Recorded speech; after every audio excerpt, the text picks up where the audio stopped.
Wow, we sure do live in a very exciting world. All the other seminars this day have tapped into it. Not only are we connected, we have access, we can meet people around the world, but there's always an app for that.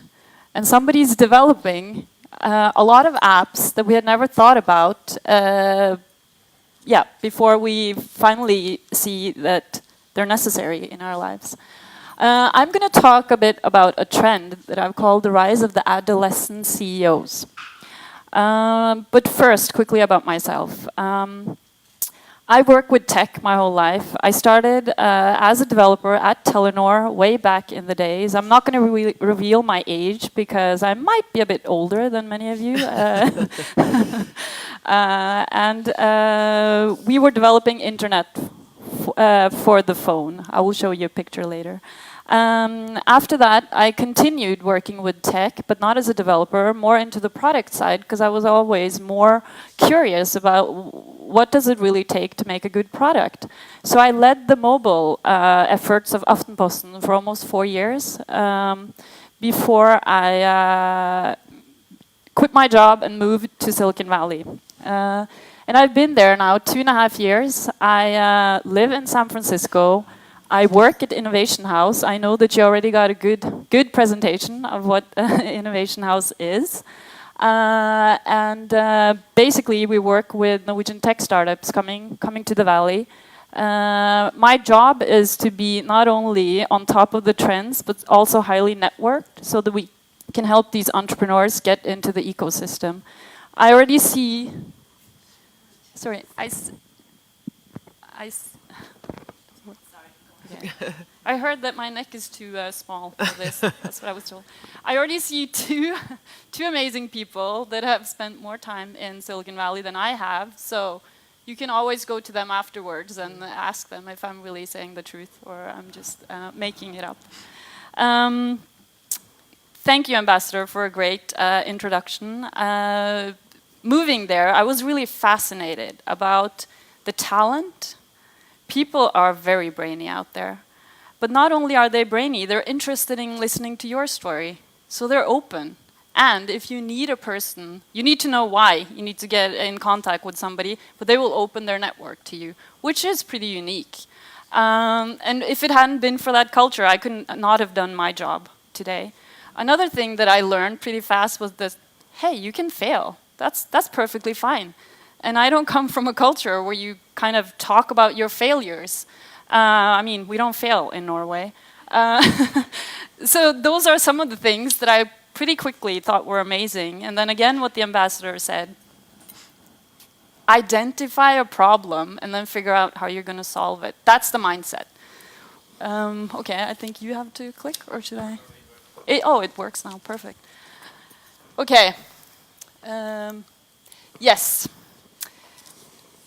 Why is it that you see a lot of these young entrepreneurs starting companies right now and not like 10 years ago? Yeah.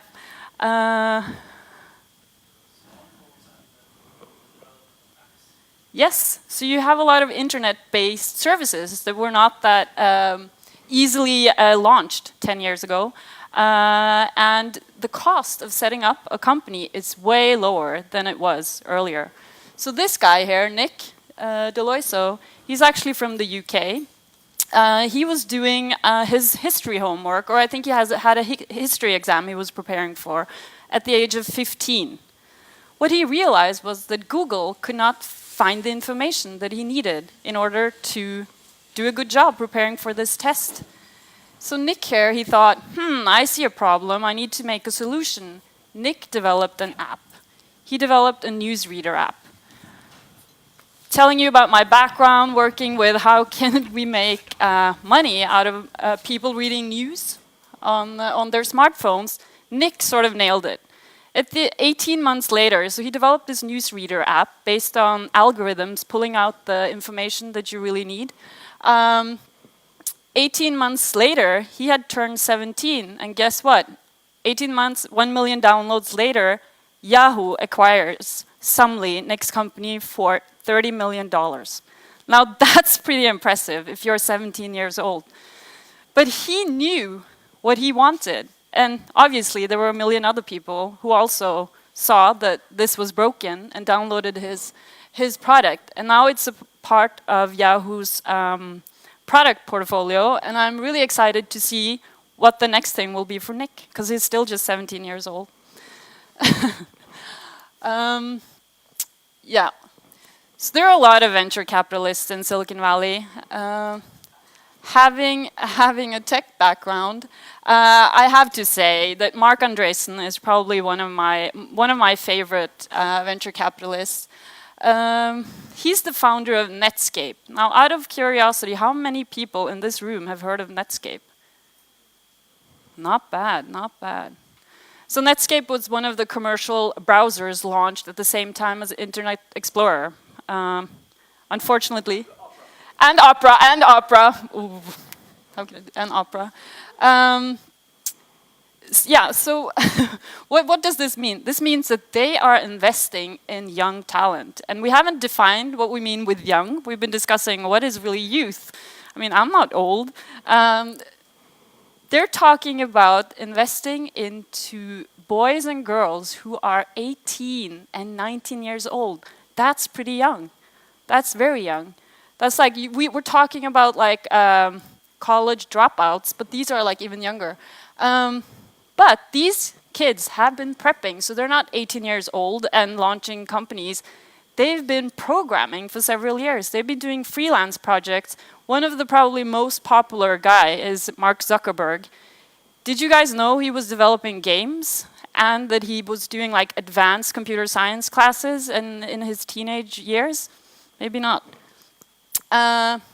Yeah, so not only, we've been talking about this all day, do they present the leading edge of mobile, but they're also deciding the future of how services can be used. I remember when I was 10 years ago working at Telenor, that was my best friend over there. It was the Nokia WAP telephone. And back then, big companies were directing their products towards businesses, or businessmen and businesswomen. Who are they trying to address today? It's the youth, it's the kid. I wish I grew up with an iPad mini. Here's another founder that I want to introduce you to, Brian Wong. He is the founder of a company called Keep. Very interesting, new reward-based ad solutions. I also think a lot about ads and monetization, because as Lisa mentioned, I also do tech scouting for Schibsted Media Group. And Brian said that it's really great that we're young, because investors and venture capitalists use that and look upon us as being limitless. We think outside of the box. We don't have any, or we're kind of seen as destructive or disruptive. So again, when they see a problem, it might not be the same problem that I see, but they are building the solutions. In the end, I wanted to say from another venture capitalist, Vinod Khosla, who founded, one of the founders of Sun Microsystems. So even though you have all these young, inexperienced people, you need to put some gray hair into these companies, because these 18 to 19-year-olds, they don't have the business references. They need to learn about what it takes to develop and scale a company. How do you manage people? Yeah, so I guess that's my last. And as the ambassador said, always look for problems that need to be solved, and remember that you can't do it alone. You need to have good mentors and a network that's willing to help you. And I think openness is the only key. Remember to share your idea with as many people as possible. Thank you. Thank you.